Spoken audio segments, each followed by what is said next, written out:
The storm rolled in with a ferocity that made the windows of the old farmhouse tremble.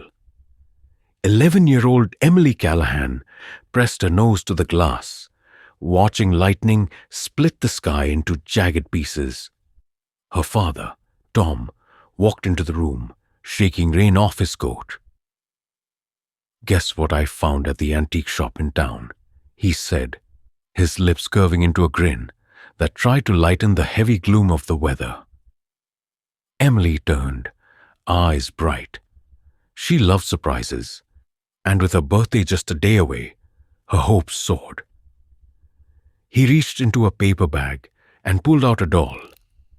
The doll was exquisite in a way that made Emily's breath catch. It wore a lace-trimmed dress, its porcelain face painted with delicate precision, but its eyes, black glass orbs, seemed too deep, too alive.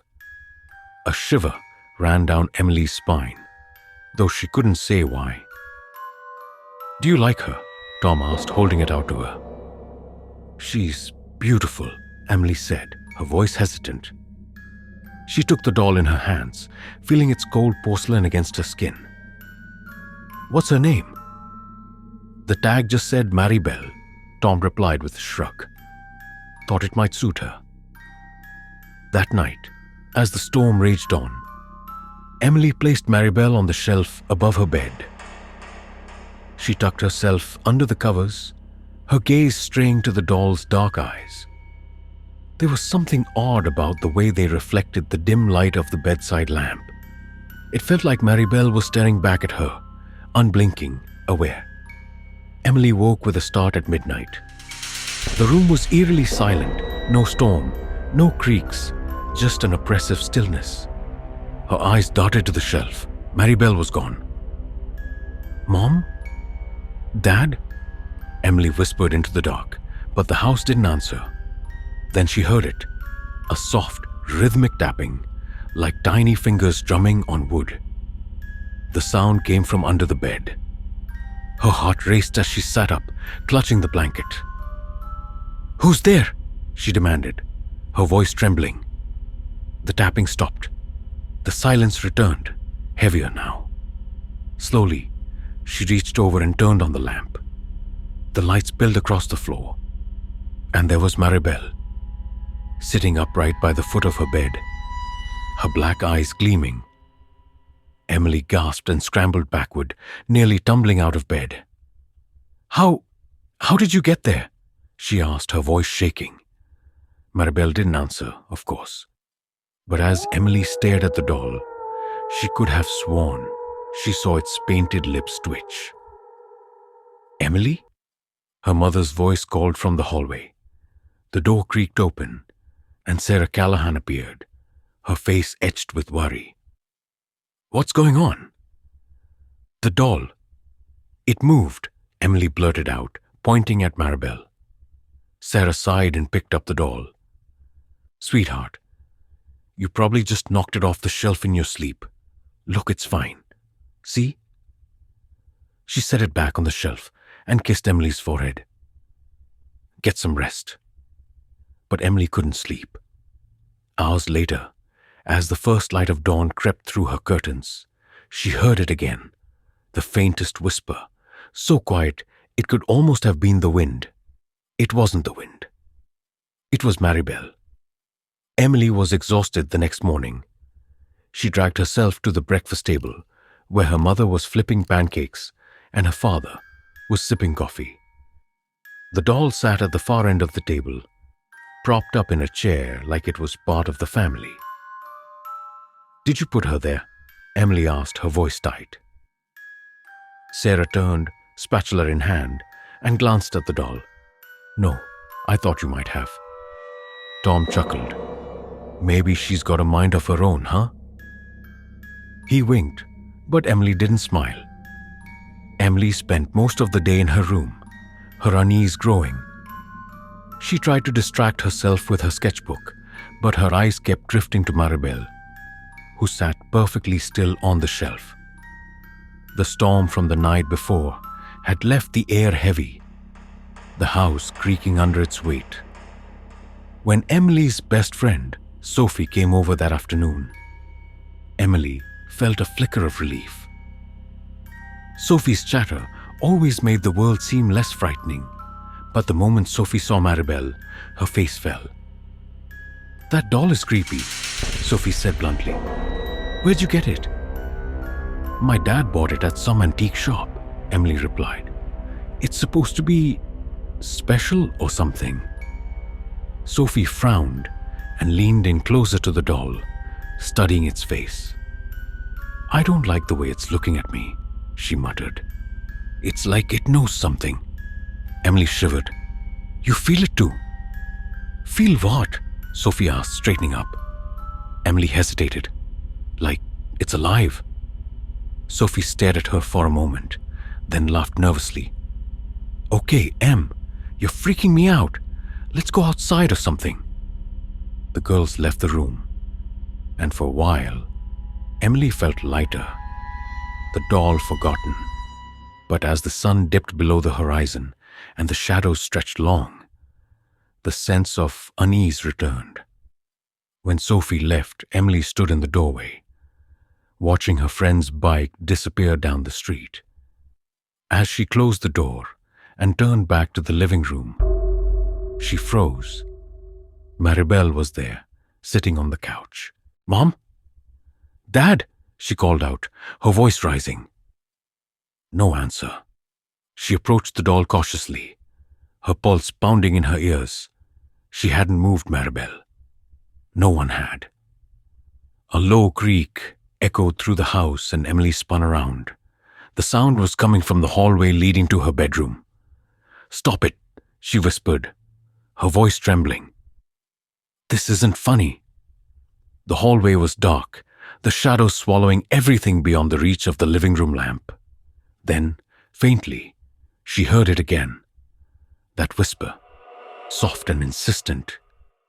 She backed away, her hands trembling. "Who's there?" The lights flickered, plunging the house into momentary darkness. When they came back on, Maribelle was sitting in the hallway facing Emily. Her breath hitched as she stumbled backward, nearly tripping over the coffee table. A cold draft swept through the room, carrying with it the faintest hint of lilacs and rot. "What do you want?" Emily whispered. The whisper came again, louder this time. It was unmistakable now, a voice threading through the air like smoke. "Leave me be." Emily's scream shattered the silence, bringing her parents running from the kitchen. They found her huddled in the corner, tears streaming down her face. "It's Maribelle," she cried. "She's alive. She spoke to me." Tom picked up the doll, turning it over in his hands. "Emily, it's just a doll. You're scaring yourself."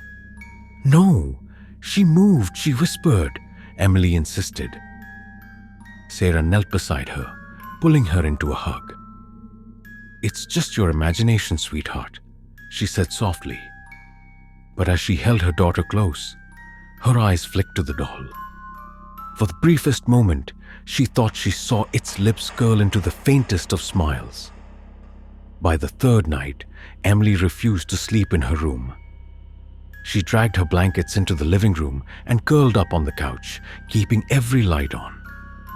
Her parents humored her, chalking it up to an overactive imagination. But Emily knew what she had seen, what she had heard. Maribelle had been placed back on the shelf in her room, but Emily swore she could still feel the doll's presence, like a shadow lurking just out of sight. "Maybe we should get rid of it," Sarah said to Tom that evening, her voice low so Emily wouldn't hear. "It's just a doll, sure, but if it's upsetting her this much..." Tom sighed. "It cost a small fortune, Sarah, and we can't just..." A sharp crash from the kitchen cut him off. They rushed in to find Emily standing frozen, staring at the shattered pieces of a glass jar on the floor. "It wasn't me," Emily whispered. "Then how?" Sarah began, but her voice trailed off as the refrigerator door creaked open, slowly, deliberately. The air in the room grew cold, and a faint hum filled the silence. Emily backed away, her gaze darting to the shadows pooling in the corners. "She's mad," she said softly. "Who's mad?" Tom asked, though he already knew the answer. "Maribelle," Emily said, her voice trembling. That night, after Emily finally fell asleep on the couch, Sarah took the doll out of the house. She wrapped it in an old blanket and placed it in the garage, far away from Emily's room. "There," she muttered to herself, brushing her hands off as she locked the door behind her. But when she returned to the living room, the doll was sitting on the coffee table. Sarah gasped, nearly dropping the glass of water she was holding. She turned to Tom, who was staring at the doll, his face pale. "How did it—" "I don't know," he said, his voice barely above a whisper. The next day, Sarah drove into town and stormed into the antique shop where Tom had bought Maribelle. The place was dimly lit and smelled of dust and mildew. Behind the counter sat an elderly woman with sharp eyes and a thin smile. "Can I help you?" the woman asked, her voice rasping like dry leaves. Sarah placed the doll on the counter. "This thing is cursed," she said bluntly. The woman's smile faltered. "Maribelle," she murmured, her fingers brushing over the doll's porcelain face. "She found her way back to her home, did she?" "What are you talking about?" Sarah demanded. "She's been through many hands," the woman said. "Always returns. Some say she's searching for something, someone." Sarah felt a chill crawl up her spine. "Why would you sell this to anyone?" "My daughter. She's terrified of it." The old woman's gaze darkened. "I didn't sell it. Maribelle chooses. She always chooses." Sarah's stomach twisted. "Take her back," she said, pushing the doll toward the woman. The woman shook her head. "She doesn't belong to me." "She belongs to you now." Sarah left the shop with more questions than answers. When she got back to the farmhouse, she found Emily sitting on the porch, pale and wide-eyed. "What's wrong?" Sarah asked, rushing to her side. Emily looked up, tears streaking her face. "She showed me things, Mom. Bad things." "What do you mean?" Emily clutched her mother's hand, her voice trembling. "She told me about the girl, the one who had her before me. She didn't make it." Sarah felt the blood drain from her face. "What girl?" "She said her name was Clara," Emily whispered, "and she said I'm next." The farmhouse seemed colder that night, the air heavy with an unnatural silence. Every creak of the floorboards, every sigh of the wind outside felt charged with menace. Emily sat on the couch, clutching her knees to her chest, her eyes darting toward every shadow. Maribelle had been placed in the attic this time, locked away beneath layers of dust and old furniture. Tom paced the living room, his jaw tight. "This is ridiculous," he muttered. "It's just a doll. How can a doll do this?" Sarah didn't respond. She was still shaken by the conversation at the antique shop, and Emily's chilling words echoed in her mind. She said, "I'm next." A sudden loud thud from above made them all jump.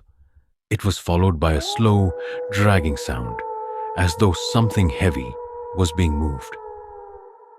Emily whimpered and Sarah wrapped her arms around her daughter. "Stay here," Tom said, grabbing a flashlight and heading for the attic. "No, don't go," Emily cried, but Tom was already climbing the narrow staircase. The attic door groaned open and Tom stepped inside. The flashlight's beam cut through the thick darkness, illuminating stacks of forgotten boxes and the faint outlines of cobweb-covered furniture.